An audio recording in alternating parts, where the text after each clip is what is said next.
Nileshwaram railway മേൽപ്പാലത്തോട് ചേർന്നുള്ള നഗരത്തിലെ നടപ്പാലം അപകടാവസ്ഥയിലായിട്ട് കാലങ്ങളായെങ്കിലും കണ്ണു തുറക്കാതെ അധികൃതർ.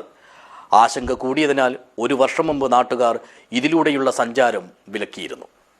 This news sponsored by Bobby Chamanur International Jewelers, traditionally trusted for 162 years. ദിനംപ്രതി സ്കൂൾ വിദ്യാർത്ഥികളടക്കം കടന്നുപോകുന്ന പാലത്തിൻ്റെ പില്ലർ തന്നെ അപകടത്തിലാണ്. ഇതിൻ്റെ നല്ല ചെരിവ് ഒറ്റ നോട്ടത്തിൽ തന്നെ മനസ്സിലാകും.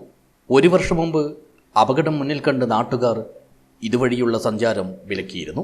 പിന്നീട് താൽക്കാലിക അറ്റകുറ്റപ്പണികൾ നടത്തിയാണ് ഇതിലൂടെ ആളുകളെ നടന്നുപോകാൻ അനുവദിച്ചത്. പക്ഷേ നാളുകൾ പിന്നിട്ടതോടെ നടപ്പാതയുടെ തൂണിൻ്റെ ചെരിവ് വർദ്ധിച്ചിരിക്കുകയാണ്. ഇതിന് കീഴിലായി പാർക്ക് ചെയ്യുന്ന വാഹനങ്ങൾക്കും കച്ചവടക്കാർക്കും കാൽനട യാത്രക്കാർക്കുമെല്ലാം ഈ ഒരവസ്ഥ വലിയ ഭീഷണിയും ആശങ്കയുമാണ് ഉണ്ടാക്കുന്നത്.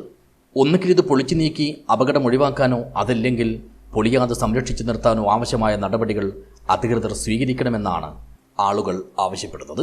വലിയ പേപ്പർ മുറിച്ച് പറഞ്ഞിട്ടാണ് വരുന്നത്. പാലത്തിൻ്റെ മുന്നിൽ പേടിച്ചിട്ട് പേടിയിടുന്നുണ്ട്. അതുകൊണ്ട് എത്രയും പെട്ടെന്ന് ഇതാക്കണം. കുട്ടികളാണ് അനുകൂലി രാജാസിന് വരുന്ന കുട്ടികളെല്ലാം ഇപ്പോൾ റെയിലിൻ്റെ മുന്നിലാണ് കടന്നിട്ട് വരുന്നത്. ഇവിടെ ഒരു ഭാഗത്ത് മാത്രമാണ് നടപ്പാത അനുവദിച്ചിട്ടുള്ളത്. അതിനാൽ തന്നെ പ്രായമായവരടക്കം അപകടകരമായ രീതിയിൽ റെയിൽവേ പാത മുറിച്ചു കടന്നാണ് പലപ്പോഴും യാത്ര ചെയ്യുന്നത്.